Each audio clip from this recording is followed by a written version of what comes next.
Madame la Présidente, chers collègues, on salue ce projet Vitivinicampus qui propose un appui fort en termes de formation et d'emploi dans les vignobles de notre région.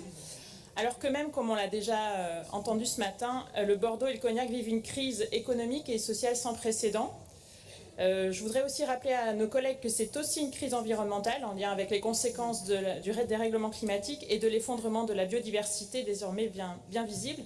Je tiens à le rappeler pour nos collègues notamment d'extrême droite qui préfèrent ne voir dans l'appui à la transition agroécologique que des mesures de répression, ou malheureusement aussi à nos collègues LR qui ont parlé d'entrave idéologique ce matin.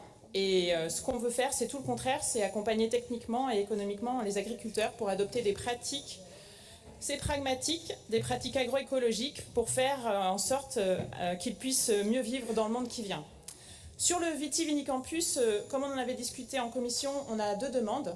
La première, ce serait que ce campus fédère au plus tôt, ce qui n'est pas encore le cas, comme on l'a vu, l'ensemble des vignobles de Nouvelle-Aquitaine.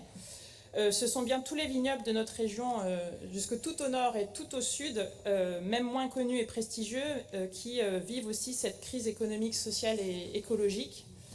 Et notre deuxième demande porte sur un sujet qui concerne de nombreuses personnes dans la région. En fait, nous appelons à ce que ce campus appuie plus clairement l'amélioration des conditions de travail d'une population systématiquement invisibilisée dans les politiques publiques. Et ce n'est pas la première fois que j'en parle, les salariés agricoles. Pour rappel, chers collègues, ils sont 1 million au niveau national à participer aux travaux agricoles aux côtés des 500 000 agricultrices et agriculteurs et totalement invisibles dans nos politiques publiques et encore dans ce Vitivinicampus. D'ailleurs, notre région compte le département avec le plus de salariés agricoles. En Gironde, ils sont 20 000 qui travaillent pour 5 000 agriculteurs et agricultrices et avant tout dans la viticulture. Donc dans ce contexte, on voudrait proposer plusieurs choses pour que ce Vitivinicampus soit l'occasion de travailler enfin concrètement le sujet.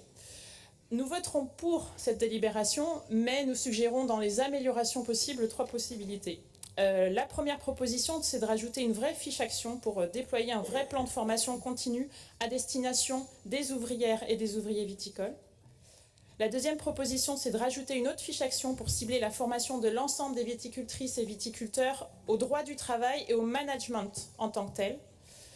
Et enfin, d'intégrer dans ce campus comme partenaires, même s'il y en a déjà 34, ce qui manque, c'est les représentants des syndicats, des salariés agricoles, les associations de salariés comme l'ASA en Gironde, mais aussi les prestataires de services viticoles qui sont maintenant des acteurs majeurs du travail en viticulture. Dans un milieu où les salariés n'ont pas voix au chapitre, à quelque niveau que ce soit, soyons celles et ceux qui portons leurs revendications et aidons-les à trouver la place et la reconnaissance qui leur manque dans ce fameux monde agricole dont pourtant ils font clairement partie. Merci.